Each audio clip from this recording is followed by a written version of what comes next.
Ce sont 80 milliards d'euros qui partent en fumée chaque année, rien que pour la France. C'est probablement l'un des sujets économiques les plus importants du XXIe siècle, et pourtant, le problème semble parfois insoluble. Car depuis les années 80, les paradis fiscaux sont au cœur de la mondialisation, ils sont en partie à l'origine de l'explosion des inégalités, et les États ne peuvent pas tout, individuellement. La solution au problème est collective, et les États ont fini par le comprendre, notamment après la crise de 2008, lorsque le monde financier s'est effondré et qu'il a fallu réagir. Dans l'actualité ce soir, la tempête sur les marchés financiers. Des milliards de dollars de dépréciation d'actifs pour les banques, des démissions spectaculaires à la tête des plus prestigieuses institutions financières, sans parler d'un marché boursier chahuté. Jusqu'à quel point la crise va-t-elle peser sur l'emploi, alors que ses effets sur l'économie réelle se multiplient? Il est certain que la crise aura des conséquences sur le chômage dans les mois qui viennent. Acculés, ils ont été capables de s'attaquer au secret bancaire et ont mis en place un impôt minimum mondial de 15%. Mais cela est-il vraiment efficace et suffisant ? Comment pourrions-nous faire disparaître réellement les paradis fiscaux? Que pouvons-nous apprendre des négociations qui ont déjà eu lieu pour la mise en place de nouvelles règles? Pour en discuter, j'accueille celui qui a été le négociateur en chef de ce combat ces dernières années et qui nous livre un récit de l'intérieur au cœur des institutions internationales.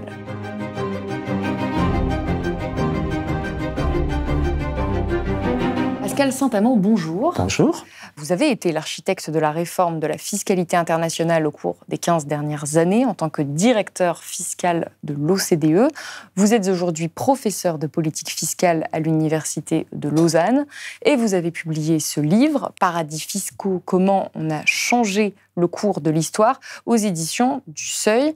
Alors, avant d'aller plus loin, j'aimerais qu'on donne évidemment la définition de ce qu'est un paradis fiscal. La définition, selon le Larousse, des paradis fiscaux, ce sont ces territoires où les flux de capitaux circulent dans un contexte rendu attractif par le système fiscal, qui peut même être quasiment non existant pour les non-résidents, et par le secret bancaire qui les met à l'abri des autorités internationales. Est-ce que pour vous, c'est une bonne définition du paradis fiscal? Si on veut vraiment donner une définition basique, ce qui définit un paradis fiscal, c'est la faible taxation et l'opacité, le secret? C'est exactement ça. Il y a deux branches. Ou il y avait deux branches, parce que ce que j'essaye de démontrer, c'est qu'il y a moins ou plus de paradis fiscaux. Mais il y avait deux volets. Il y a un volet opacité, c'est-à-dire on peut localiser dans un paradis fiscal des activités, du business, des actifs, un yacht, la détention d'un château en Espagne où on veut, sans que personne ne sache qui est le propriétaire.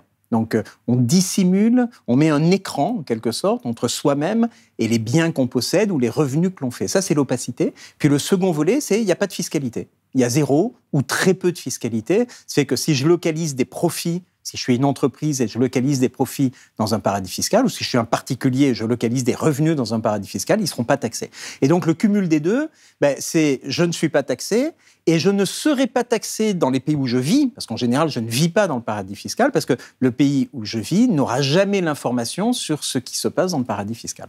Et on entend beaucoup de terminologies différentes en termes justement de fiscalité. On entend parler d'évasion fiscale, d'optimisation fiscale et de fraude fiscale. Quelle est la différence entre les trois? Alors, il y a deux concepts en réalité qui ont plusieurs termes. Il y a un concept de fraude. La fraude fiscale, c'est ce qui est illégal. Je perçois un revenu, je ne le déclare pas. Je fais de la fraude. C'est illégal. Je suis obligé de déclarer mon revenu. L'évasion, l'optimisation, c'est le même concept. Et ce concept-là recouvre une activité qui consiste à réduire sa charge imposable, mais légalement. Je vais pouvoir utiliser des crédits d'impôt qui sont légaux. Je vais pouvoir utiliser des schémas qui sont limites, mais du bon côté de la limite. Et donc, c'est de l'optimisation. J'ai réduit ma charge fiscale, j'ai réduit la facture fiscale que je dois payer, mais en toute légalité. Alors, ça peut être choquant. Parfois, le résultat, on se dit, mais c'est pas normal, mais c'est légal. Et donc, si c'est pas normal et que c'est légal, qu'est-ce qu'il faut faire? Il faut changer la loi pour le rendre illégal et que ça devienne de la fraude, parce que les contribuables, ils n'ont pas tout à fait la même attitude. Faire de l'évasion, c'est possible, c'est pas beaucoup de risques. Faire de la fraude, on prend un risque plus sérieux. Justement, changer la loi, c'est vraiment ce que vous avez essayé de faire. J'aimerais qu'on revienne un petit peu sur l'origine de cette évasion fiscale, puisque c'est bien d'évasion fiscale dont il est question dans le livre. Vous dites qu'elle a toujours existé, mais que les années 80 ont été un tournant. En quoi est-ce que les années 80 constituent un tournant en termes de pratiques fiscales internationales? Alors, avant d'arriver dans les années 80, il faut remonter très, très loin dans le temps pour remonter à la guerre de 100 ans, pratiquement. Pourquoi? Parce que la constitution des États modernes, elle se fait à peu près à ce moment-là, 13e, 14e siècle, et c'est au moment où apparaît le concept de souveraineté et le concept d'impôt, de consentement à l'impôt. C'est là qu'on crée les États généraux en France ou le House of Commons au Royaume-Uni. Et donc, on a une superposition des concepts de souveraineté et des concepts de consentement à l'impôt. Donc, tout ça pour dire que la fiscalité, c'est quelque chose qui est domestique. C'est de la souveraineté domestique, nationale. Alors, pourquoi je dis ça ? C'est qu'en fait, pendant très longtemps, les systèmes fiscaux, ils ont été purement nationaux. Et il y avait peu d'interaction, voire pas d'interaction avec ce qui se passait de l'autre côté de la frontière. Et ça a commencé à changer quand les États ont mis en place de l'impôt sur le revenu. On est en 1917, 1920, en France, en Allemagne, au Royaume-Uni, aux États-Unis. Et là, il y a des gens qui sont taxés dans 2 pays. Et donc, ils se disent, c'est pas bien, donc on va faire quelque chose. Donc, ces souverainetés fiscales se mettent d'accord pour éliminer la double imposition. Elles négocient des traités bilatéraux. Et puis, il y a presque un siècle qui se passe, et tout va bien. Sauf que, dans les années 80, on a la libéralisation de l'économie, la financiarisation de l'économie. Les flux de capitaux deviennent totalement fluides. On peut investir de l'autre côté de la frontière, il n'y a plus de contrôle d'échange, il n'y a plus de limitation aux investissements, le commerce est totalement libre, on voit ça dans l'Union européenne en particulier. Et alors, ce concept où les États sont souverains, chacun décide pour sa loi, ce concept perd de sa pertinence parce que les contribuables deviennent globaux. Les riches, ils sont globaux, ils peuvent être en Suisse, ils peuvent être en France, ils peuvent être aux États-Unis, aux Bahamas, où ils veulent. Donc ils vont regarder ces pays, ces souverainetés avec leurs frontières. Il n'y a plus d'autres frontières, je peux bouger mon argent comme je veux. Et donc si je peux bouger mon argent comme je veux et que la France taxe à 35% et les Bahamas à 0%, qu'est-ce que je fais ? Je vais aux Bahamas, surtout si les Bahamas offrent de l'opacité, comme on l'a vu précédemment. Si je mets de l'argent aux Bahamas, personne n'en saura rien. Et donc ça, c'est le premier volet. Puis le second volet, pour les multinationales, elles ne frottent pas. Quand je dirige une société, je ne vais pas violer la loi. Ce que je vais faire est beaucoup plus subtil. Je vais utiliser les défaillances de la loi. Donc je vais utiliser le fait que ces pays ne se parlent pas les uns les autres pour diriger mon argent là où il n'y a peu de fiscalité. Tout ça en toute légalité. Donc, les années 80, c'est un mouvement de libéralisation de l'économie qui va donner la main aux petits États, aux petites économies ouvertes qui vont dire, puisque les capitaux peuvent circuler librement, on va les attirer en offrant des régimes extrêmement attractifs. 0 fiscalité aux Bahamas, 0 fiscalité aux Caïmans, ou une fiscalité théorique en Irlande, au Luxembourg, à Singapour ou à Hong Kong. Et ces centres vont récupérer en réalité l'essentiel des profits des multinationales dans le monde. Et alors, quel est l'intérêt des îles Caïmans à faire ça ? Puisque, en fait, parfois, la taxation est quasiment nulle. Donc, on peut se dire, mais pourquoi devenir un État boîte aux lettres ? C'est une bonne question. Pourquoi faire ça ? Alors, les Caïmans, ils font ça sur les fonds. Alors, il se trouve que les fonds d'investissement, ils sont exonérés dans le monde entier. Donc finalement, on ne va pas aux Caïmans pour l'évasion fiscale, on y va pour un autre volet qui est une régulation qui est un peu plus laxiste que dans d'autres pays. C'est pour ça que certains, Christian Chavagneux, qui est Alternatives économiques, dit que c'est les paradis fiscaux et réglementaires. Il n'y a pas que la fiscalité, il y a aussi la réglementation qui est plus souple, on va dire. Mais pourquoi est-ce que ces pays ont fait ça ? L'Irlande, c'est pour attirer des vrais gens. Il y a des centaines de milliers d'employés des boîtes tech qui sont en Irlande. Apple a commencé, je crois, avec 600 employés à Cork. Je ne sais pas combien ils en sont aujourd'hui, mais c'est des dizaines de milliers d'employés qui sont en Irlande. Donc, quand vous êtes à la périphérie de l'Europe, que c'est plutôt coûteux de faire du business en Irlande, quels sont vos avantages ? L'avantage fiscal. Vous donnez un avantage fiscal et vous avez une croissance absolument démentielle. Donc l'Irlande, ça fait partie de son ADN, l'attractivité fiscale. Économique. Les Caïmans ou les Barbades ou la Barbade ou quelques autres pays, c'est plus pour attirer quelques financiers. Donc vous avez, ces pays ont 30% de leur produit intérieur brut qui viennent des services financiers. Et donc 30% du PIB, quand j'ai du tourisme aléatoire, surtout en période de Covid, quand ma canne à sucre, je ne peux plus en faire grand-chose parce que ça ne vaut pas grand-chose, donc je fais un peu de rhum, mais pas beaucoup plus, je peux faire un centre financier qui va attirer des investisseurs, mais surtout des avocats et quelques autres qui font vivre des petits territoires qui ont quelques dizaines de milliers de personnes. Et alors, une des grandes questions qu'on va retrouver finalement dès le début de votre livre, où vous êtes justement déjà à l'œuvre dans les négociations, c'est comment est-ce qu'on détermine ce qu'est un paradis fiscal. Comment est-ce qu'on établit cette liste de qui est un paradis fiscal et qui ne l'est pas ? Alors, c'est d'autant plus difficile à faire que qui le fait ? C'est un groupement d'États. D'accord ? Donc, moi, ce que j'ai fait, c'est à l'OCDE. L'OCDE, c'est une organisation internationale qui est basée à Paris, qui a 38 États membres. Ce sont en gros les pays riches, les États-Unis, le Japon, les pays européens. Ça s'est fait au lendemain de la Seconde Guerre mondiale pour distribuer le plan Marshall. Et donc, on a cette organisation à Paris qui a ses membres et qui dit on a un problème, on perd de l'argent parce que les recettes fiscales, elles disparaissent au profit des paradis fiscaux, qui taxent pas, mais qui prennent les profits. Donc, il faut faire quelque chose. Il y a Bill Clinton, en 1996, qui veut faire déjà une réforme du système de santé aux États-Unis, qui ne le fera pas, c'est Obama qui la fera plus tard. Il dit « j'ai besoin d'argent ». Et j'ai de moins en moins d'argent. Pourquoi ? Parce qu'on a cette libéralisation qui intervient depuis les années 80 et on voit les recettes d'impôt sur les sociétés s'évaporer. Donc il dit « il faut faire quelque chose ». L'OCDE essaye de faire quelque chose, mais l'OCDE a dans ses membres la Suisse, le Luxembourg, l'Autriche et la Belgique, qui sont des États qui ont du secret bancaire. Alors, comment peut l'OCDE, qui est un groupement d'États, décider ce qu'est un paradis fiscal quand, au sein de l'OCDE, vous avez des paradis fiscaux ? Et donc, ils font un truc un peu injuste. Ils font une liste, en 2000, des paradis fiscaux, qui sont ceux qui ne correspondent pas à la définition qui attraperait la Suisse. Donc, je définis de telle manière que je ne suis pas dedans, mais les autres sont dedans.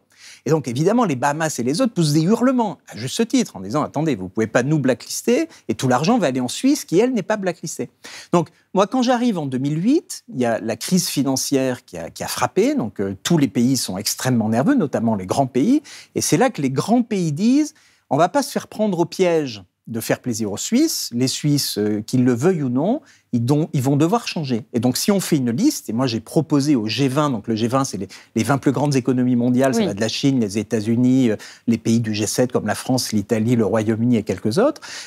Donc le G20 intervient pour résoudre la crise financière. Et moi je dis au G20, cette fois-ci, il faut faire une liste, mais alors la liste, il faut qu'elle soit juste. Parce que si je vais aux Bahamas en leur disant que la Suisse ne bouge pas, ils ne bougeront pas. Et donc, il va falloir taper sur la Suisse. Et là, c'était très difficile. Donc, je reviens à qui définit c'est quoi un paradis fiscal ? Ça dépend un peu de qui le définit. Et celui qui l'a défini là, c'est le G20, parce qu'il n'y avait pas de paradis fiscaux dans le G20, dans ces grandes économies. C'est des grands pays qui ont besoin de fiscalité, donc ils ne sont pas des paradis fiscaux. Et donc, c'est un peu la lutte des grands pays contre les petits pays. Et donc, moi, j'ai facilité la lutte des grands pays contre les pays pour une cause juste, mais c'est un peu comme dans la cour de récréation où c'est les grands qui veulent taper sur les petits, quoi. C'est pas formidable, mais ça a marché. Moi, j'ai choisi de vous inviter aujourd'hui parce que je trouvais intéressant de voir la trajectoire qu'avaient pris les différents États sur plusieurs années, vous qui étiez au cœur des négociations, sur le fait qu'effectivement, il y avait quand même des volontés politiques plus ou moins vigoureuses, mais quand même qui avaient permis des avancées, avec le constat dont on va peut-être du coup discuter un petit peu plus en détail tout à l'heure, mais qui montre quand même que certes, il y a encore beaucoup de problèmes de fiscalité, mais que ça s'est amélioré. C'est un peu ça le message. Et c'est pour ça que merci. Et c'est pour ça que je l'ai écrit. C'est pour avoir apporter une bonne nouvelle, sans être totalement naïf, mais on est toujours sur rien ne change, c'est toujours pareil, un peu tous pourris, qui en fait nourrit les populismes. Et je pense que lorsque les États se mettent d'accord pour faire des progrès, et il y en a eu, je ne dis pas que c'est parfait, mais il y a eu des véritables progrès, on a changé de paradigme, si on veut être un peu prétentieux. On était dans un monde où faire de l'évasion fiscale, c'était non seulement légal, mais c'était encouragé par le système. Maintenant, c'est beaucoup plus compliqué. Donc, on a remis les niveaux. Après, encore une fois, c'est compliqué, mais ça existe toujours. Enfin, il y a toujours quand même des gros problèmes de fiscalité. On a toujours, en tout cas selon les différentes ONG, d'autres personnes qui travaillent là-dessus et qui nous disent que le problème n'est pas résolu. On n'est pas... Alors, ça dépend ensuite où on veut placer la barre. Si on considère que le problème, c'est que vous aviez une grosse voie d'eau et que le bateau était en train de couler, il n'y a plus de voie d'eau. Alors, on a colmaté la voie d'eau. Après, qu'il y ait des fuites ici ou là, qu'on pense qu'il faille faire plus, bien sûr. Mais on change complètement de monde. Dans un monde où vous êtes en train de couler, vous arrêtez ça. En tout cas, il y a eu vraiment des avancées, notamment par le biais de l'OCDE. Donc, en fait, le biais du multilatéralisme, c'est toujours cette idée qu'en réalité, si on veut lutter contre l'évasion fiscale, contre l'optimisation fiscale, on peut appeler ça comme on veut, la solution est collective. Absolument. Parce qu'on ne peut pas, dans son coin, ou en tout cas c'est très complexe, et c'est pas suffisant, de changer simplement la question fiscale dans son coin. C'est exactement ça. L'économie, elle s'est globalisée. Et donc, sur les questions globales, on peut avoir que des solutions globales. Et si on veut une solution globale, il faut mettre tout le monde autour de la table. Donc vous avez choisi ce biais très diplomatique pour changer les choses. Et vous décrivez pendant 300 pages les rouages de ces négociations et on voit que c'est compliqué et que ça prend quand même beaucoup de temps. Enfin, en tout cas, en tant que lectrice, au fur et à mesure, on se dit mais c'est pas vrai, ça n'aboutit jamais. On sent que vous y mettez beaucoup d'énergie. C'est vraiment le cœur de la diplomatie que vous décrivez. Est-ce que vous estimez toujours aujourd'hui que c'était le meilleur endroit pour changer les choses ? Ah ben oui, parce qu'elles n'ont pas changé autrement. Et d'ailleurs, c'est intéressant, si on regarde ce qui s'est passé au G20, pour répondre à la crise financière, il y a des règles prudentielles, des règles financières qui ont été mises en place, qui limitent un peu les dégâts, mais le seul sujet où les choses ont vraiment avancé et ont changé, c'est la fiscalité. D'ailleurs, moi, j'ai assisté à toutes les réunions du G20, des ministres des Finances et des chefs d'État et de gouvernement dans la salle, depuis 2011. Donc j'ai fait 2011-2022, plus de 10 ans de réunions. Et ce qui était très intéressant, le G20, c'est une sorte de cirque. Il y a plein de monde autour de la table, et les leaders, ils ont un papier, ils lisent leur papier, puis ensuite ils remettent leurs écouteurs ou ils vont sur leur téléphone. Et quand on parlait de fiscalité, ils posaient leur papier, ils posaient leur téléphone et ils parlaient avec leur cœur en disant « Ah, ça c'est important, là on fait des progrès ». Ils étaient contents, un, de faire des progrès, et deux, et c'est, je crois, George Osborne, le ministre des Finances anglais pourtant de droite, qui a dit, lors de son dernier G20, vous savez quoi, quand on parle de fiscalité ici, on parle de quelque chose qui résonne avec les hommes et les femmes de la rue. Ça a du sens, ce qu'on fait ici. C'est pas des règles très absconses sur les réglementations financières. Donc voilà, il y a eu un vrai intérêt qui reflète, je crois, le manque de tolérance, la disparition de la tolérance du corps social pour la fraude fiscale, en raison des inégalités, en raison de plein de choses. Parce que c'est aussi, il faut peut-être rappeler, et on ne l'a pas fait, les conséquences de cette évasion fiscale, de cette optimisation fiscale. C'est que tout cet argent qui se compte en milliards, alors c'est très compliqué de chiffrer, les chiffres se discutent en permanence, mais globalement, on sait que c'est quand même des sommes absolument colossales. C'est de l'argent qui ne va pas dans les caisses des États. Je pense à l'organisation Oxfam qui, à chaque fois, donne des équivalences en termes de nombre de salaires d'infirmières, par exemple, ou d'infirmiers qu'on pourrait avoir. C'est vraiment des pays qui sont appauvris par cette évasion fiscale. À la fin, c'est la masse de la plupart des gens qui n'en bénéficient pas. Et il y a bien quelqu'un qui paye, in fine. Enfin, il y a deux façons de payer ce qui n'est pas payé par les riches ou par les multinationales. C'est soit de réduire les dépenses, donc c'est moins de services publics pour les États qui voudraient plus de services publics, ou c'est passer la charge à ceux qui ne sont pas mobiles. En fait, c'est ça qui s'est passé. Si on regarde sur 30 ans, le trend de cette concurrence fiscale, on va appeler ça la concurrence fiscale, sur le secret bancaire, la taxation des riches comme la taxation des multinationales, on a une concurrence fiscale qui fait que le capital va être de moins en moins taxé, sous forme de moins d'impôts sur les sociétés, la disparition de l'impôt sur la fortune ou une taxation réduite des dividendes, c'est-à-dire des revenus du capital. Et donc si je taxe moins le capital, qui c'est qui paye ? C'est la TVA. Donc les taxes sur la consommation, c'est tout le monde, et c'est des impôts plutôt régressifs.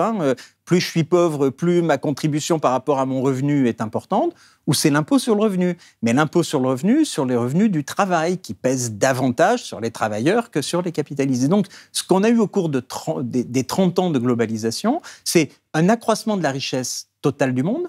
C'est un truc qu'il ne faut pas oublier. Il y a beaucoup moins de pauvreté dans le monde, notamment dans les pays émergents. Mais c'est la destruction de la classe moyenne ou abîmer la classe moyenne dans les pays développés et transférer une partie de la charge fiscale sur les travailleurs. D'où la réaction populaire très forte quand la crise financière de 2008 arrive en disant « c'est inacceptable ». C'est insupportable. C'est insupportable. Et justement, vous expliquez que l'opinion publique est de moins en moins tolérante. En fait, on a pris conscience petit à petit, au fur et à mesure des années, de l'existence de ces personnes qui ne jouent pas avec les règles du jeu, en réalité, enfin, qui contournent un petit peu les règles du jeu. Et ça a provoqué des réactions très, très fortes du côté de l'opinion publique. Et dans le livre, au fur et à mesure, on suit, donc vous, le cœur des négociations internationales, et on suit également les différents scandales d'évasion fiscale, parce qu'il y en a tout le temps. Y compris même récemment, on continue à avoir ce qu'on appelle les leaks, où on se rend compte que telle ou telle personnalité ne paie pas ses impôts dans son pays. La question que j'ai envie de vous poser, c'est quel est l'impact de ces affaires-là, des manifestations que ça peut engendrer, de la colère publique que ça peut engendrer, sur le comportement des dirigeants et des responsables politiques ? Alors, le premier chapitre du livre s'ouvre sur le premier des scandales qui lance la mécanique. C'est le Liechtenstein, le jour de la Saint-Valentin, le président de la Deutsche Post est réveillé à 6h du matin par la police et par les caméras de télévision parce qu'il y a un employé de la filiale en charge des trusts, c'est-à-dire des sociétés opaques, de la Banque du Prince de Liechtenstein, la LGT, qui a copié les noms des bénéficiaires des structures et de l'argent. Et il a vendu ça pour quelques millions d'euros aux services secrets allemands, qui l'ont passé à la Direction générale des impôts allemande, qui elle-même l'a diffusé à plus de 50 pays. Et donc, il y a une action coordonnée, donc on est en février 2008, pour faire quelque chose. Et ce quelque chose fonctionne. C'est un scandale qui marche. Il y a des scandales tous les jours, ils ne marchent pas tous les jours. Pourquoi celui-là marche ? Parce qu'on est, février 2008, après le début de la crise financière des subprimes qui intervient à peu près en août 2007. Et donc, il y a le sentiment que la finance, qui a dicté sa loi pour réduire la taxation sur le capital, il y a quelque chose qui ne marche pas. On est un peu au casino. Et donc, on a ce sentiment public qui est très fort et qui va être nourri tout au cours de cette histoire par des leaks, par des fuites. Donc, on a ça. Ensuite, on a HSBC, donc un lanceur d'alerte qui donne des informations aux services judiciaires et on voit qu'il y a des milliers de personnes qui ont des comptes bancaires en Suisse. Et puis c'est les LuxLeaks, là c'est pour les sociétés. Une société veut localiser du profit au Luxembourg sans y être taxé. Ils vont taper à la porte d'un certain agent un certain jour, mais tout ça est organisé par le Luxembourg pour dire... Bon, j'ai 1 million ou 100 millions, peu importe le montant de profit que je localise chez vous, mais en réalité, j'ai rien au Luxembourg, donc je devrais être taxé sur rien. Et donc le brave garçon dit, mais vous serez taxé sur rien. Et tout ça va au coffre. C'est secret. Donc les autres États qui ont perdu l'argent ne le savent pas. Ça, c'est les LuxLeaks. Ça va créer un grand scandale. Alors, nous, on avait commencé à traiter ce sujet qu'on connaissait avant les LuxLeaks, mais les LuxLeaks, le fait que ça devienne public, a mis la pression sur les gouvernements, notamment au cours d'une réunion du G20, pour que le G20 dise il faut faire quelque chose. Et là, on a dit ça tombe bien, regardez, voilà la solution, il n'y a plus qu'à l'approuver. Mais donc, et puis, vous en ça avez a comme une ça. utilité. Moi, c'est ça que je trouve intéressant. Bien sûr que ça a une utilité. Quand les gens se mobilisent, quand il y a ces scandales qui sortent, à la fin, ça peut avoir des répercussions sur les dirigeants. La réponse est oui.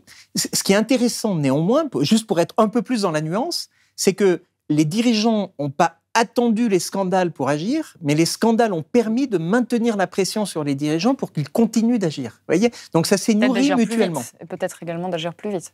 D'agir plus vite, d'agir plus fort et de jamais baisser la garde, parce que comme vous le disiez en introduction, moi j'ai l'impression que ça allait très vite, parce que j'ai fait ça pendant 15 ans, et on avait des progrès d'année en année, mais 15 ans c'est un temps relativement long. Alors sur du temps très très long, finalement, on a fait une réforme fiscale fondamentale en 15 ans, il y en a une comme ça par siècle, donc c'est pas si long que ça, mais c'est vrai qu'il a fallu garder la pression sur un horizon politique un peu long. Et alors, l'une des plus grandes avancées de ces dernières années à laquelle vous avez participé, c'est la levée du secret bancaire. Notamment, on pense à la Suisse, justement, qui était un cas un peu compliqué. Qu'est-ce qui s'est passé et où est-ce qu'on en est aujourd'hui ? Vous dites qu'il n'y a plus du tout de secret bancaire. Alors, la levée du secret bancaire, c'est l'acte 1 de la lutte contre les paradis fiscaux. On est en 2008. Les États, on peut comprendre assez simplement. Le système financier fait faillite. Il faut sauver les banques. Donc, les ministres des Finances, ils doivent mettre des milliers de milliards d'euros sur la table pour sauver les banques. Or, les banques se tiennent les unes les autres par des systèmes de compensation. Si je sauve BNP Paribas, je sauve BNP Paribas Suisse, qui utilise le secret bancaire. Mais je sauve aussi UBS ou HSBC ou Crédit Suisse en Suisse. Et donc, les ministres des Finances, qu'ils fussent de droite ou de gauche, ont tous dit « Maintenant, on met ces milliers de milliards de dollars sur la table, c'est de l'argent public, mais on ne va pas aider les banques qui aident les contribuables à ne pas payer les impôts dont on a besoin pour sauver les banques. » On voit le raisonnement circulaire. Là, il faut mettre fin au secret bancaire, ça suffit. Et c'est là que j'ai dit, OK, si vous voulez vraiment mettre fin au secret bancaire, il faut tordre le bras de la Suisse, parce que la Suisse, c'est un peu le pays iconique. Je raconte une blague, on dit, Dieu dit à la Suisse, vous avez des lacs, des montagnes et du secret bancaire. Vous ne pouvez en garder que 2. S'ils se grattent la tête et ils disent « on va vider les lacs ». Donc ça révèle un peu la mentalité suisse de l'époque. Donc il faut faire craquer la Suisse. Parce que si la Suisse ne craque pas, les Bahamas ne bougeront pas, Hong Kong ne bougera pas, personne ne bougera. Et donc pour faire craquer la Suisse, il y a le G20, il y a les chefs d'État et de gouvernement qui se réunissent. Le 2 avril 2009, précisément à Londres, on va lister la Suisse, le Luxembourg et les autres. Et c'est comme ça qu'on fait craquer. Alors il y a plein d'autres choses. C'est pas moi tout seul avec mon idée de liste. Les États-Unis sont en train de faire des enquêtes sur UBS qui a démarché des clients aux États-Unis contrairement à la législation. Ils ont bouclé en prison 2-3 banquiers suisses ce qui a jeté un froid vis-à-vis des Suisses. Donc il y a un faisceau d'indices et d'actions qui est en train de se passer et qui fait que on met fin au secret bancaire et on va un cran plus loin en 2014. Ça prend quelques années. On va faire l'échange automatique de renseignements. C'est le fait que les informations vont être collectées directement par les banques, données à leur gouvernement qui va les envoyer au gouvernement de résidence des personnes. Donc c'est ce qu'on dit aujourd'hui. Il n'y a plus de secret bancaire. L'an dernier, 111 millions de comptes bancaires. Ça fait beaucoup de monde. 111 millions de comptes bancaires ont fait l'objet d'un échange automatique. La Suisse a envoyé 3 300 000 comptes bancaires à plus de 90 pays. Et c'est en 2009, donc vous l'avez dit, qu'il y a eu cette annonce de fin de secret bancaire, mais en fait, ça a mis un peu de temps avant de devenir effectif. Ça a mis 10 ans pour être vraiment totalement effectif avec ce standard qui est l'échange automatique de renseignements. Et alors, dans votre livre, vous parlez également beaucoup du projet BEPS, réalisé sous l'égide donc de l'OCDE et du G20, qui, si j'ai bien compris, a créé dans le domaine de cette fiscalité un ensemble de règles qui sont censées faire consensus pour protéger l'assiette imposable tout en offrant aux contribuables une prévisibilité et une certitude accrue. Ça, c'était la fin de la définition. Oui, mais c'est juste ce que j'ai trouvé sur le site de l'OCDE. Comment est-ce qu'on explique ça à des gens qui connaissent rien? Pourquoi est-ce que c'est si important, ce BEPS? Alors, BEPS, déjà, ça veut dire Base Erosion and Profit Shifting. Pour ceux qui ne sont pas anglophones, c'est l'érosion des bases fiscales et les transferts de bénéfices. C'est quoi? On a un système, j'ai dit tout à l'heure, qui repose sur des souverainetés nationales fermées les unes les autres. Sauf qu'avec la libéralisation, la financiarisation, la numérisation, la digitalisation de l'économie, en fait, les actifs, ils bougent sans aucun problème. S'ils bougent sans aucun problème, je peux mettre mes profits dans des pays où il ne se passe rien. Je fais des contrats avec moi-même, les multinationales. Vous avez une maison mère quelque part, vous avez des filiales un peu partout. Je fais une filiale au Luxembourg et je vais mettre mes marques au Luxembourg. Et au Luxembourg, parce que j'ai un ruling, elles ne seront pas taxées. Tout ça, c'est légal. C'est limite, mais c'est légal. Et donc, il y a de moins en moins d'impôts sur les sociétés. Alors, BEPS, c'est dire, il faut mettre fin à ça. Mais comme c'est légal, il faut changer la loi. La loi, c'est quoi ?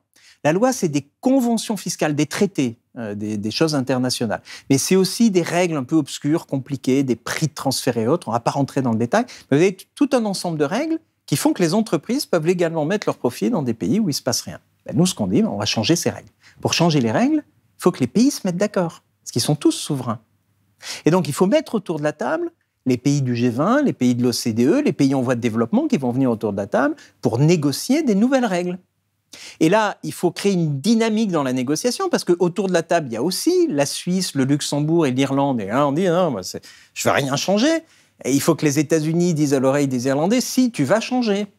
Parce que moi, je te le demande. Oui, et puis, il faut vraiment le faire. Donc, c'est un rapport de force. Donc, il faut organiser ça. Puis, il faut changer les règles. Et je ne vais pas rentrer dans les détails, mais on a changé une série de 15 règles d'un seul coup, en 2 ans. L'OCDE, il fallait 10 ans pour changer un quart de règle. Donc, on a vraiment profité de la dimension politique du G20 pour accélérer les choses et ne pas laisser le choix aux pays, tout en utilisant toutes ces fuites, tous ces scandales pour maintenir la pression politique, de manière à ce que les choses ne s'enterrent pas. Encore une fois, d'où l'importance de cette pression. Donc là, on va pouvoir se demander où est-ce qu'on en est aujourd'hui. Vous l'avez dit, fin du secret bancaire. Autre accord très très important qui a fini par être trouvé à l'automne 2021, c'est celui qui concerne un impôt minimum mondial de 15% sur les profits des multinationales. Alors on nous dit que ça pourrait rapporter 220 milliards de dollars supplémentaires chaque année à 140 pays. Est-ce que vous pensez que la mise en place de cet accord va être efficace ? La réponse est oui. Je suis un peu conflicted, en conflit d'intérêts, parce que je l'ai conçu et j'ai obtenu l'accord. Je ne suis plus à l'OCDE, je parle plus librement. Je pense que oui, on a mis fin à la concurrence fiscale. Vous disiez 200 et quelques milliards d'euros par an qui peuvent être gagnés par les États, c'est vrai, mais il y a beaucoup plus en jeu. Pourquoi ? Parce que le trend, c'était que l'impôt sur les sociétés disparaisse. On était dans les 50% il y a 20-30 ans. On est passé en pourcentage dans les 20%, mais c'est un taux nominal. C'est-à-dire, on dit l'impôt sur les sociétés, c'est 20% de vos profits. Mais comment est-ce qu'on définit les profits ? En fait, c'est ce qu'on appelle la base fiscale. Un impôt, c'est un produit d'un taux et d'une base. Donc 20%, c'était les taux nominaux. La France, c'est 25%. Mais en fait, le taux réel, il est bien inférieur à 20% parce que je peux mettre des profits dans des paradis fiscaux et autres. Et donc, on voit que le trend, c'était de passer de 50% à 0%. on risquait de voir disparaître complètement l'impôt sur les sociétés. Donc, on a fait BEPS pour limiter l'hémorragie, en quelque sorte. Donc, on a mis des pansements pour limiter l'hémorragie. Mais les règles restaient fondamentalement viciées, et donc il fallait faire plus. Et c'est ce qu'on a fait. Alors, il y a plein de paradoxes. C'est le gentil Obama, qu'on adore tous, n'a rien fait sur ce volet-là, et c'est le méchant Trump, qu'on n'aime pas forcément beaucoup, qui lui a mis en place aux États-Unis un impôt minimum mondial. Donc, moi, j'aime bien les paradoxes comme ça. C'est totalement contre-intuitif. Il met en place un impôt minimum, pas extrêmement élevé, à 10%, mais les Européens disent, tiens, on adore, c'est un nouveau jouet, on veut le même. Et on fait 4 ans de négociations pour développer un impôt minimum mondial. Trump s'en va, Biden arrive, c'est sa priorité absolue. Et c'est comme ça que le 8 octobre 2021, on peut avoir un impôt minimum mondial de 15% effectif. Effectif, c'est je prends les impôts payés et je prends mon vrai profit, pas le profit comptable qui a été manipulé. Il faut que ce soit au moins 15%, ce qui veut dire que c'est un taux en réalité élevé. Et donc, on fait un plancher à la concurrence fiscale. Donc, il y a 200 milliards de plus immédiatement, mais en réalité, on arrête ce train vers zéro. Donc, c'est beaucoup plus que 200 milliards qui sont en jeu. Et la façon dont on l'a conçu est assez vicieuse, je dois dire. C'est que même si les États-Unis ou la Chine n'appliquent pas, ce qui est le cas, aujourd'hui, ils n'appliquent pas, ils ne vont pas appliquer, eh bien, l'impôt minimum sera prélevé sur tout le monde. Parce que les pays européens, il faut une masse critique de pays. On a le Japon, on a le Royaume-Uni, on a l'Europe, on a un certain nombre de pays du G20, le Brésil, l'Inde, bientôt l'Afrique du Sud et quelques autres. Et avec cette masse critique, en fait, ces pays-là vont pouvoir taxer leurs entreprises, mais aussi les américaines et les chinoises. Donc oui, je suis confiant, ça va marcher. Ça ne veut pas dire que le système est parfait, mais en tout cas, on a arrêté un trend qui visait à supprimer les choses. Sans action politique, on n'aurait plus d'impôt sur les sociétés dans 10 ans. Et c'est vraiment la vision que vous défendez dans le livre, c'est cette espèce de vision du compromis. Et il vaut mieux avancer un peu que pas avancer du tout. Pourtant, ça rencontre de vives critiques, notamment d'ONG, qui ont vivement critiqué cet impôt à 15%, qui ont dit que ce n'est pas du tout suffisant. Je pense à Oxfam, qui a expliqué que non seulement c'était trop faible, mais en plus, vous parlez de plancher, eux, ils disent que ça va devenir un plafond, et qu'on est au contraire en train d'abaisser les normes fiscales internationales. Vous, qu'est-ce que vous répondez à ça ? Et ça m'a toujours agacé. Et pourtant, j'ai plutôt de la sympathie spontanément pour ce type de campagne et autres. C'est ce que j'ai fait. Lutte contre l'évasion fiscale, quand même. J'ai passé 15 ans de ma vie à faire ça. Et ce qui m'agace, c'est quand on jette le bébé et l'eau du bain. En disant, c'est pas... Alors, dire c'est pas assez, très bien. Les gens qui font des campagnes, c'est leur boulot. Et c'est tout à fait juste. Mais dire, c'est pas assez, donc c'est nul, c'est aller beaucoup trop loin. Parce que ça donne l'impression... Ça nourrit le populisme, en fait. Ça nourrit un populisme de gauche, qui, moi, m'inquiète un peu. Populisme de droite, c'est un peu pléonastique. Populisme de gauche, moi, ça me gêne un peu. Et on est dans ce... Quoi qu'il se passe, c'est pas assez bien, rien ne se fait, on va mettre, en fait, un plafond. Non, on allait vers zéro. Les multinationales étaient taxées à 5-6% effectifs, on les remonte à 15%. Il y avait des voix qui s'étaient élevées à l'époque, notamment du côté de la France Insoumise, pour dire que la France, notamment, n'avait même pas défendu les 15%, enfin, n'avait pas défendu plus que les 15%, et qu'on aurait pu défendre, même notamment comme les États-Unis, 20%, et qu'on reste à un 15% qui est proche du taux de taxation en Irlande, par exemple, qui est à 12,5%. Alors, le taux... Ça, c'était donc c'est non, parce que le taux nominal en Irlande était de 12,5%, oui, qui était dans l'ADN irlandais. C'est le seul pays où les chauffeurs de taxi connaissent le taux d'impôt sur les sociétés. Moi, quand j'atterrissais à Dublin, je disais ce que je faisais, 12,5%, 12,5%, ça, ils connaissaient.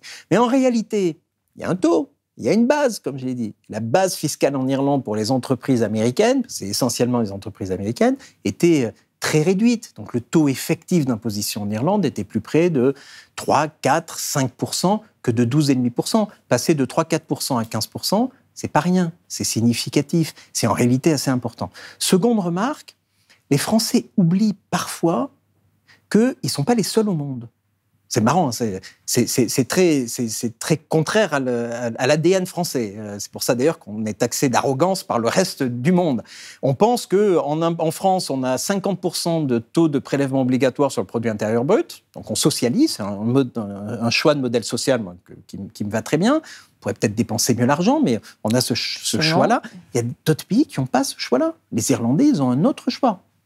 Et on ne peut pas imposer notre choix au reste du monde. Donc il faut aussi faire des compromis. On ne peut pas dire, si ce n'est pas français, dans le reste du monde, ce n'est pas bien. Il faut un peu comprendre aussi ce qui se fait dans les autres pays. Le dernier volet, c'est vraiment la critique pour la critique, sans reconnaître les progrès, moi je serais tout à fait pour la critique, je disais oui, c'est mieux que rien. Mais dire, oh, c'est plus mal, c'est pire que si on n'avait pas d'accord, c'est malhonnête intellectuellement. C'est un peu ce qui m'est arrivé, c'est une douche froide que je prends à Addis Abeba en 2015. À Addis Abeba, il y a une grande conférence des Nations Unies sur le financement du développement. Moi j'ai lancé BEPS, on a les premières mesures de BEPS, on va lutter contre l'évasion des multinationales. J'arrive en disant, on va m'applaudir. Et en fait, les ONG nous huent en disant, non, votre agenda, il est pas suffisamment pour les pays en voie de développement. Oui. Ils n'ont pas totalement tort.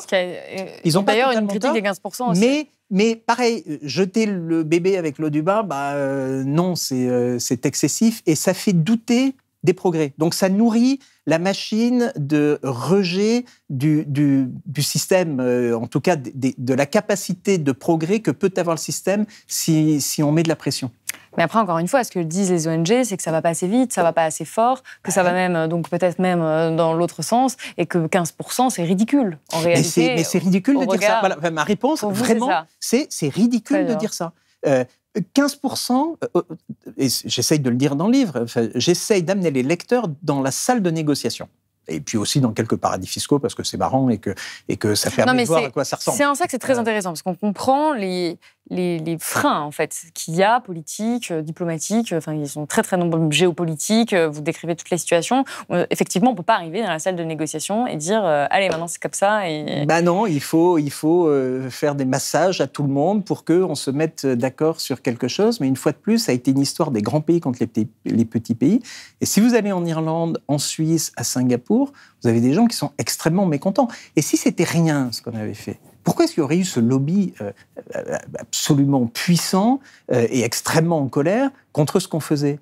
C'est-à-dire, il y a une sorte de contradiction dans les termes, de dire « Oh, il ne se passe rien ». Mais s'il ne se passait rien, pourquoi est-ce que les banquiers suisses étaient farouchement opposés à ce qu'on faisait ? Pourquoi est-ce que le business a dit « Il ne faut pas toucher aux règles, elles sont parfaites ». Puis une fois qu'on a fait BEPS, ils ont dit « Bon, ok, les règles étaient pourries, vous les avez réparées, il ne faut plus rien faire. On fait l'impôt minimum mondial ». Et là, ils disent « Non, vraiment, vous ne pouvez pas faire ça. » On le fait. Donc, pourquoi est-ce qu'ils feraient ça ? Pourquoi est-ce qu'ils mettraient autant d'énergie à empêcher ces progrès ? Et alors, une question qui me vient justement avec cet agacement qu'on peut sentir aussi quand vous avez été vivement critiqué. Est-ce que le fait de quitter l'OCDE, puisqu'aujourd'hui vous êtes professeur, est-ce que c'est parce que vous avez été fatigué de tout ça et que vous avez eu envie donc de passer à autre chose ? Est-ce que ces négociations que vous décrivez, qui ont un rythme très soutenu, hein, d'ailleurs vous parlez même de trucs très personnels, de j'ai pas le temps de prendre ma douche, j'ai pas le temps de manger. Non, ça, la douche, j'ai toujours fait. En revanche, j'ai failli mourir d'une embolie pulmonaire. Ah oui, c'est ça. Non, ça a été. Pourquoi j'ai quitté l'OCDE ? Vous dites, on comprend que ce rythme est très, très soutenu et on a l'impression que ça vous épuise au fur et à mesure. Est-ce que c'est la raison pour laquelle vous avez arrêté ? Il y a 2-3 raisons principales. La première raison, c'est l'épuisement. C'est tous les jours, quand on se réveille, pendant 15 ans, y compris les week-ends, il faut résoudre 20 problèmes majeurs. Parce que vous avez le délégué indien qui dit « je pars », parce que vous avez le président chinois, parce que Hong Kong risque d'être blacklisté à cause des Norvégiens qui ont donné un prix Nobel à un opposant chinois. Oui, vous avez les Chinois qui vous disent « si vous faites ça, on détruit l'OCDE ». Alors, il faut trouver dans la nuit une solution. C'est ça pendant 15 ans. C'est passionnant, c'est génial, et c'est fatigant. Donc, il y a la fatigue. Deuxièmement, il y a le fait que l'agenda, il a été conduit à terme. Il n'y a plus de secret bancaire. On a mis en place un impôt minimum mondial. Maintenant, il y a une nouvelle phase. Il va falloir appliquer, il va falloir que les pays appliquent, il va falloir mieux lutter contre la criminalité financière, qui est un autre volet. Donc, il y a des nouveaux combats à faire, manifestement. Mais cette réforme qui intervient une fois par siècle, elle est faite. Puis le troisième volet qui est un peu triste et presque angoissant, c'est la fragmentation géopolitique. Moi, j'ai construit de l'inclusivité. J'ai construit 2 organisations internationales avec plus de 140 membres, où on faisait venir les pays, où on les met sur un pied d'égalité, où on entraîne leurs équipes, on les forme, on fait en sorte qu'ils puissent négocier, on met en place inspecteurs des impôts sans frontières pour aider les pays en voie de développement. Puis un jour, vous avez Poutine qui envahit l'Ukraine, il faut barrer la Russie. Bon, on barre la Russie. Oui, il y a un vrai tournant. Il y a un tournant, mais le second, c'est la Chine et les États-Unis qui ne sont plus d'accord. Et donc, vous voyez les choses un peu se déliter. Moi, j'ai construit de l'inclusivité, je ne me sentais pas de construire de l'exclusivité, je ne sais pas comment on dit. Et donc, c'est pour ça que j'ai décidé de faire autre chose. Et alors, pour rester sur le constat, vous vous dites que le contrat a été mené à terme, mais dans son dernier livre, l'ancien juge Renaud Van Ruymbeck, lui rappelle, et il est beaucoup, beaucoup plus dur que vous sur le constat, il rappelle qu'au moins 8 8 700 milliards de dollars sont volés aux contribuables et dorment toujours dans des paradis fiscaux. Il dit que c'est faute de volonté politique. Il explique également que la fraude fiscale a toujours un coût d'avance, en tout cas c'est sa vision des choses, et qu'il y a, je cite, toujours autant d'argent qui circule sous le manteau. C'est vraiment la phrase qu'il a utilisée. Il explique que l'essentiel de leur fortune reste toujours hors de portée via une cascade de sociétés écrans, de trusts et de paradis fiscaux. Moi, quand je le lis, je me dis, mais en fait, ce que vous êtes en train de me raconter, ça n'a pas fonctionné. Donc, qui a raison? Qu'est-ce que vous répondez à ça? Alors, je réponds à ça que j'ai raison, naturellement. Alors, pourquoi? Non, mais en plus, c'est vrai. Pourquoi? Van Ruynbeck, il a une carrière fantastique, absolument géniale. Il a lutté contre... Mais il ne travaille plus depuis de nombreuses années. Il reste sur ce qu'il a vu quand il était au travail. J'ai fait un débat avec lui. Il dit, non, mais il s'est passé des choses depuis... Non. Ben si, il s'est passé des choses. Donc là, c'est reality check. Hein. Il faut vérifier les faits. C'est du fact-checking. Est-ce qu'il y a de l'échange automatique de renseignements? Le problème, c'est que c'est très compliqué d'évaluer ce qui ne se... Oui, mais il y a des choses simples qui ne sont pas évaluées, qui sont du concret. 111 millions de comptes bancaires échangés, 114 milliards d'euros d'impôts collectés, un volume de 24 à 25% des avoirs dans les paradis fiscaux qui a diminué du fait de cette compliance, de ces changements de règles. Donc il s'est passé plein de choses. Maintenant, dire qu'il n'y a plus de criminalité financière, ça serait absurde. C'est pas du tout ce que je fais. La différence, et je pense qu'on va comprendre, c'est que hier, si j'étais riche et que j'avais pas envie de payer des impôts, et il y a une corrélation entre les deux, d'après Zuckman, qui est un économiste assez brillant. Donc, c'est le cas. Je mets mon argent en Suisse. Je vais serrer la main d'un banquier en costume cravate à l'hôtel Beau Rivage et j'ai mis mon million, mes 10 millions, mes 100 millions, mes 100 000 euros. 100 000 euros, je suis pas grand-chose. Je ne serre pas la main du banquier parce qu'il ne veut pas me voir. Ils font des sourires en disant ces gens-là pensent être riches, ils ne le sont pas. Mais je faisais ça en toute légalité. Aujourd'hui, je ne peux plus le faire. Si je vais dans une banque suisse, on va déclarer ça à la France. Alors, il y a plein de raisons d'aller en Suisse. Ils savent gérer les fortunes.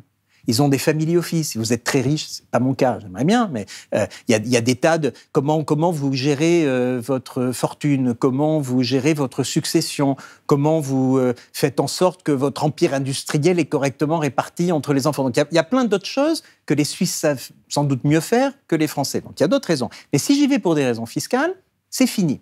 Et quand même, j'aime vraiment pas les impôts. Donc je dis au banquier suisse, ça va pas, je veux pas payer d'impôts. Il dit, c'est pas chez moi. Mais il peut vous donner une carte de quelqu'un qui est à Dubaï ou ailleurs. Hein, vous allez voir l'avocat à Dubaï qui vous dit, mais il n'y a pas de problème, vous allez transférer vos actifs sur mon compte bancaire et je m'occupe du reste. Ce n'est pas la même histoire. Mais 10 millions d'euros, je ne vais pas les transférer sur son compte bancaire. Si je suis juste un fraudeur. Maintenant, si je suis un trafiquant de drogue et que j'ai une Kalachnikov avec moi et que l'avocat ne me restitue pas l'argent, j'ai une façon de résoudre le problème. J'y vais avec ma calache. Mais ce n'est pas le cas des gens qui faisaient juste de la fraude fiscale. Et donc, on voit qu'on a changé totalement de nature en termes de fraude. Et donc, la fraude fiscale simple a largement disparu. Il y a toujours des gens qui aiment le risque, qui essaieront de passer entre les gouttes, mais ce n'est plus une industrie presque légalisée, presque officielle, comme c'était le cas hier. C'est ça le changement de nature. Maintenant, est-ce que la criminalité financière a reculé?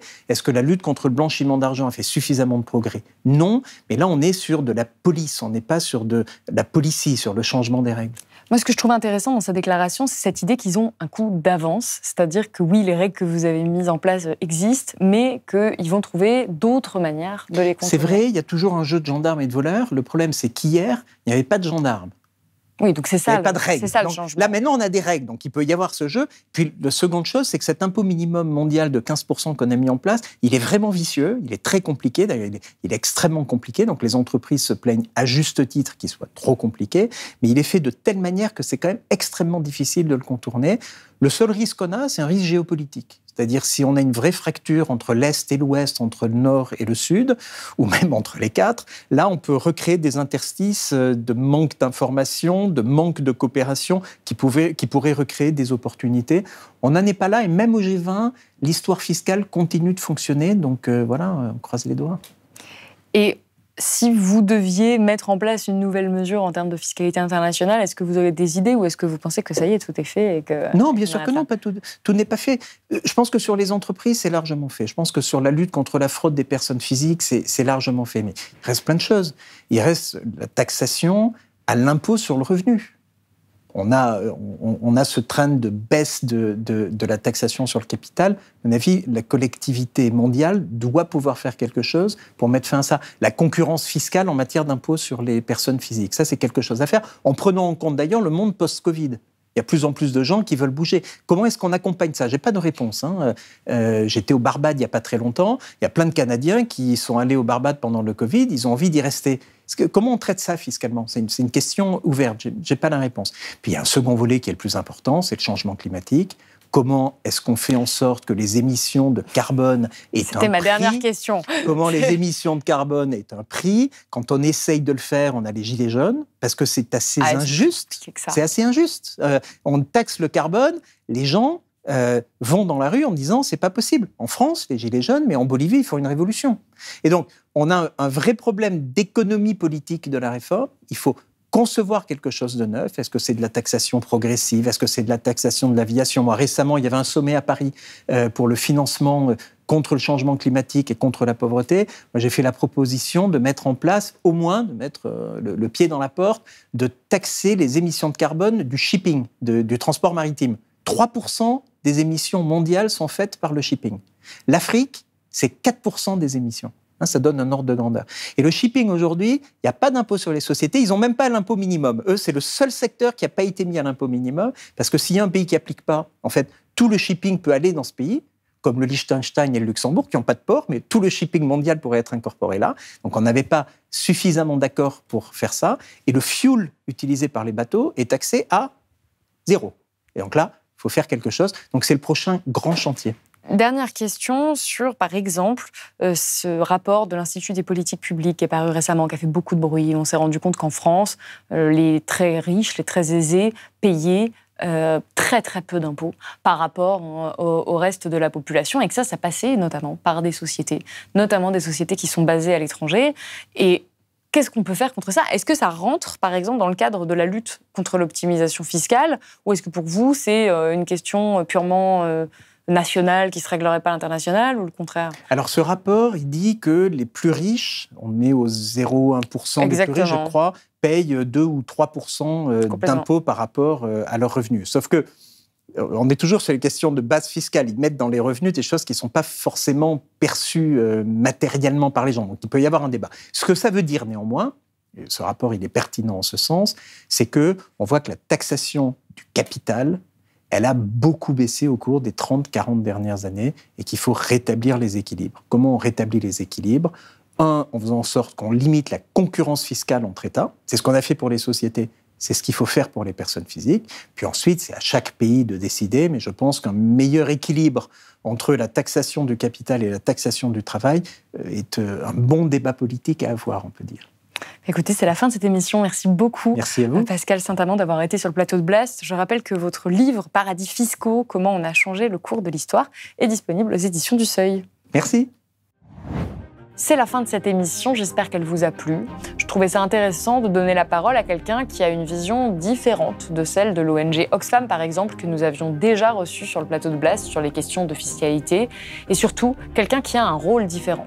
Dites-moi ce que vous en avez pensé en commentaire. Je vous rappelle qu'à Blast, nous sommes un média indépendant, que nous ne faisons pas d'évasion fiscale et que nous avons besoin de vous pour vivre. Donc si vous le pouvez, n'hésitez pas à faire un don ou à vous abonner sur blast-info.fr. Et moi, je vous dis à bientôt.